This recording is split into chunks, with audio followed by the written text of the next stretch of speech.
Feel like sharing? Sarah got herself a boyfriend who wanted to go faster than she did, Mike. I didn't think he was a bad kid, just pushy. Lynn would send me these worried vid mails, and I'd tell her to relax. Where were you when this was going on? I was on active duty. Sarah's graduating high school this year. This was only a couple of years back. They were on Amaterasu. At the time, I was assigned to Chernobog. Same cluster, but a dozen Hellwire away. Close enough to talk regularly, too far to make it back in an emergency.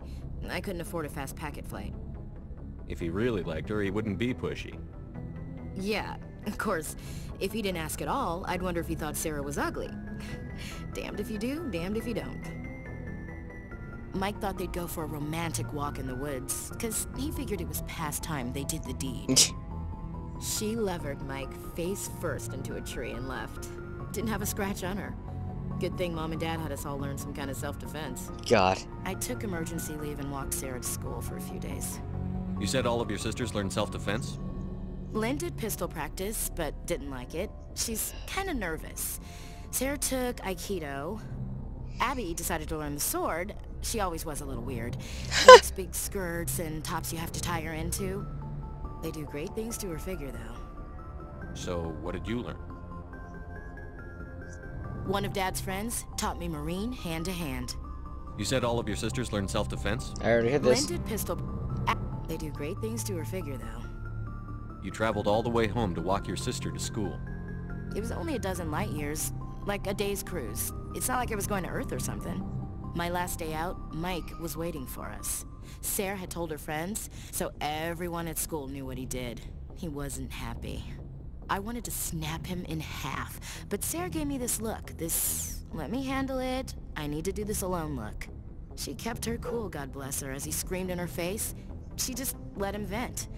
Then he tried to punch her. I swear, she just flowed around him. Next thing I knew, he's face down on the sidewalk, and there's blood everywhere. Damn. That's unbelievable. Sarah must be as good as you. Better. I'm more or less a straight-up puncher.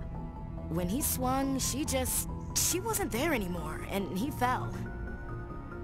She helped him stop the bleeding and had me call an ambulance. She told the paramedics he fell.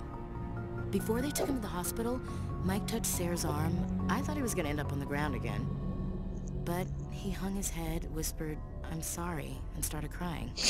And she hugged him. The Williams women are a decisive bunch, Commander. We do things when we're ready. Not before, not after. That was pointless, Ash. Your sister's something else. But you didn't mention your father at all. Was he on deployment? Dad always wanted to serve in space, but he wanted us to have real ground under our feet. He'd say, space is beautiful, but you can't raise a family there. I cannot rest from travel. I will drink life to the lees. All times I've enjoyed greatly, have suffered greatly, both with those that loved me and alone. For always roaming with a hungry heart, much have I seen and known. Cities of men and manners, climates, councils, governments. Bored now. I never thought I'd hear you reciting poetry. Just because I can drill you between the eyes at 100 meters doesn't mean I can't like sensitive stuff. Just don't spread it around. Ulysses was my dad's favorite poem. Every time he shipped out, he recorded me reading it. He had a dozen versions when he retired. Does he still like it? I sure hope so. I read it to his grave every time I go home. Dad passed on a few years back. He's probably still watching, though. Uh-huh. I thought you said he was dead. You know, from heaven, wherever that is. That's not a problem with you, is it?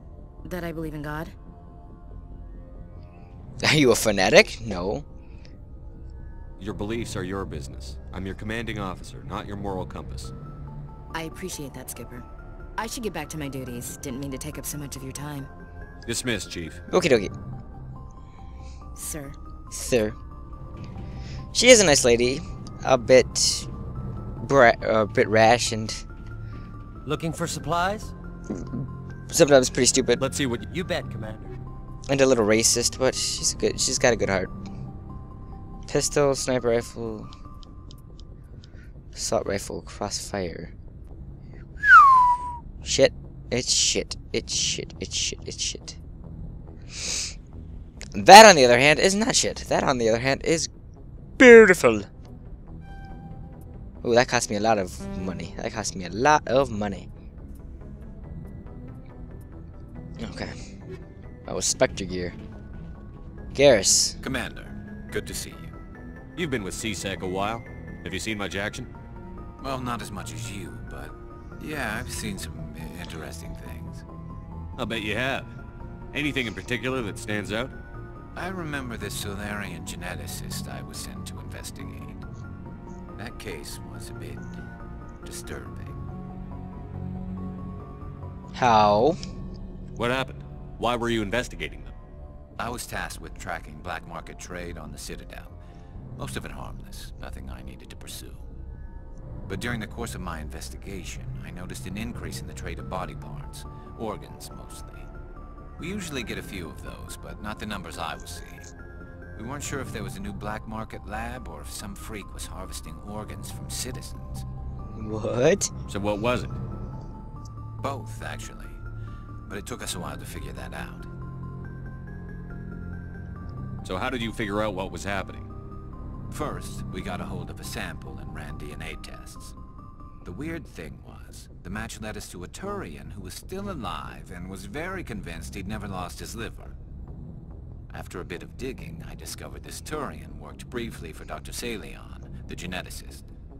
So I went to his lab hoping to find evidence of cloned organ development, but there was nothing. No Solarian hearts, no Turian livers, not one Krogan testicle. You're kidding, right? Why would anyone want Krogan testicles? Some Krogan believe that testicle transplants can increase their virility, counteract the effects of the genophage. It doesn't work, but that doesn't stop them from buying. They'll pay up to 10,000 credits each. That's 40,000 for a full set. Somebody's making a killing out there. Oh, Krogan testicles. What did you do about the geneticist? I brought in some of his employees for interrogation, to see if I could get them to talk. While I was interviewing one of them, I came across something suspicious. You mean threatened? Was that really necessary? Maybe, maybe not. Either way, it paid off. One of my detainees started bleeding profusely during the interview. We offered to patch him up and he got frantic, freaked out. I ordered a full exam to find out what was going on. Our medics found incisions all over his body, some of them fresh. That was our big break. These people weren't just Dr. Saleon's employees.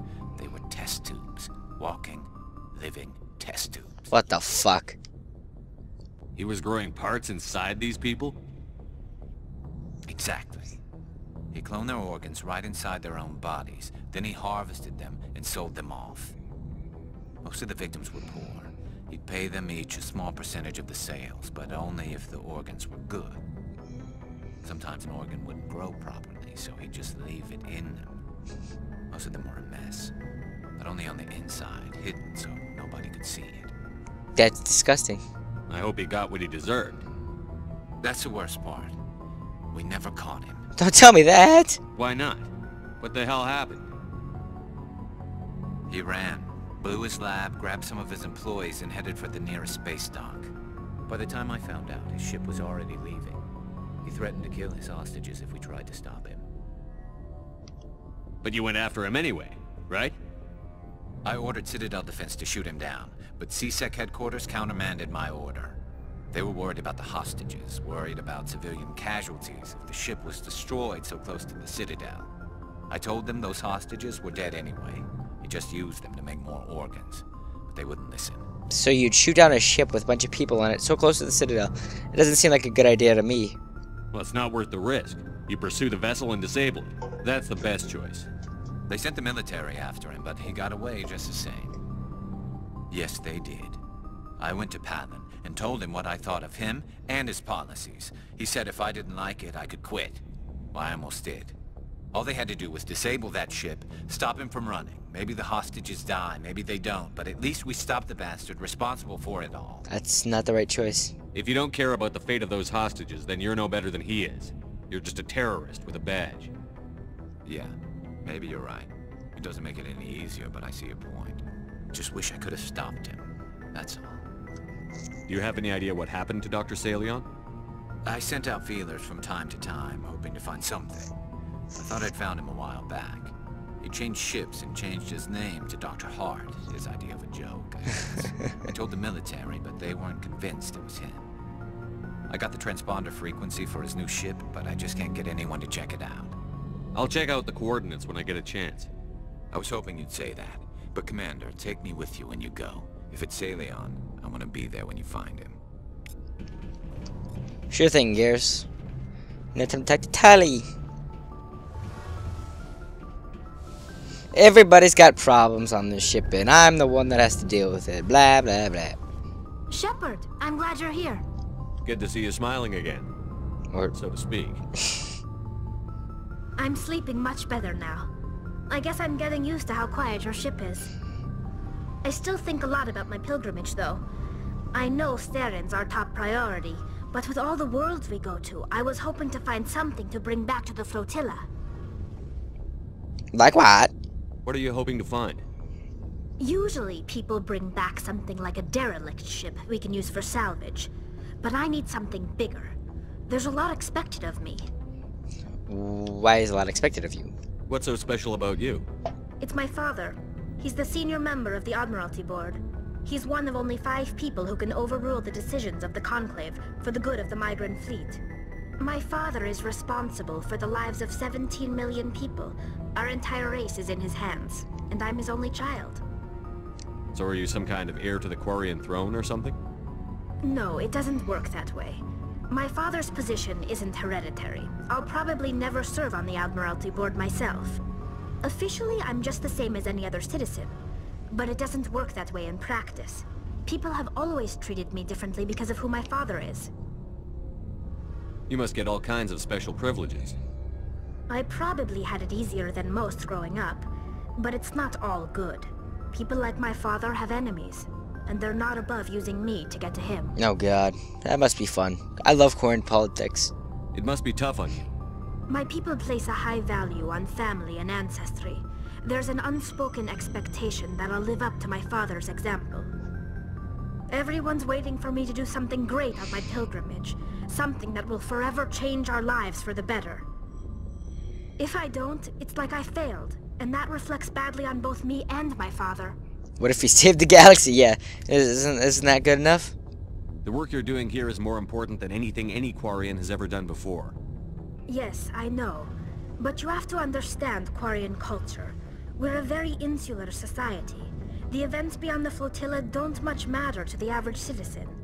Our greatest dream is that one day, we'll return to our homeworld and drive out the Geth.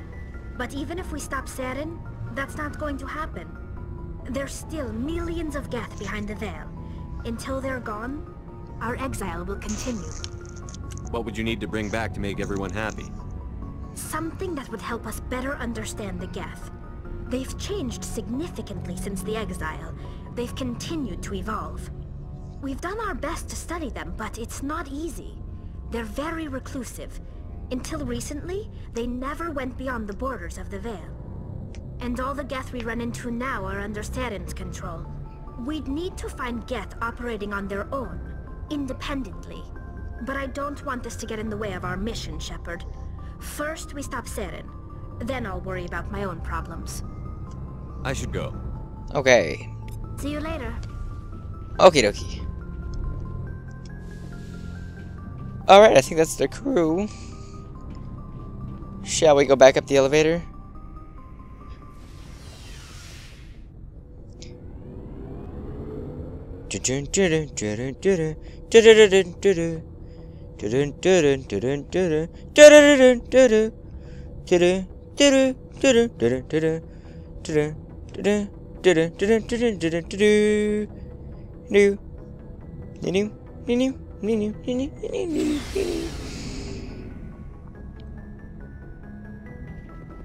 Okay.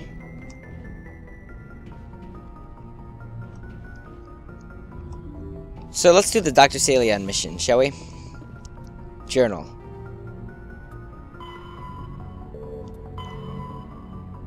Head to the Herschel system and the Kepler Verge. Okay, we'll do that. Herschel and Kepler Verge.